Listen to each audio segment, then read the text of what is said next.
شامل کرتے ہیں رحیم یار خان کے نواحی علاقے سنجرپور سے سنجرپور بینک الحبیب کا افتتاح کر دیا گیا، جس میں سنجرپور کی عوام نے کثیر تعداد میں شرکت کی۔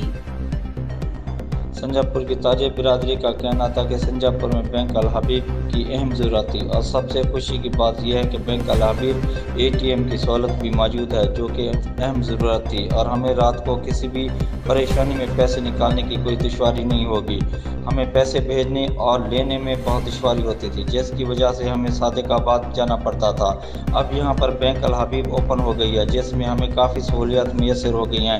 سنجرپور کے شہریوں کا کہنا ہے کہ احساس پروگرام اور کسان کارڈ کے پیسے لینے کے لیے ہمیں الحبیب بینک صادق آباد جانا پڑتا تھا۔ اب ہماری اس دشواری سے جان چھوٹ گئی ہے، اب سنجرپور سے ہمیں پیسے مل سکتے ہیں۔ اور شہریوں کا یہ بھی کہنا ہے کہ جیسے آج کل کے حالات چل رہے ہیں، ویسے ہمیں صادق آباد سے پیسے لے کر سنجرپور آنے میں بہت دشواری ہوتی تھی۔ یہاں پر چوری ڈکیتی عام ہو رہی ہے، اب ہمیں یہ سہولت گھر میں ہی میسر ہو گئی ہے۔ سنجرپور بینک الحبیب کا افتتاح معروف بزنس مین سید سیف الرحمان نے کیا، اور اس کے ساتھ زاہد احمد مہر چودھری، عامر شفیق، سیٹھ معروف احمد اور کثیر تعداد میں تاجر برادری نے شرکت کی۔ تاجر برادری کا کہنا تھا بینک الحبیب کا سنجرپور میں افتتاح کا ہونا خوش آئینہ ہے۔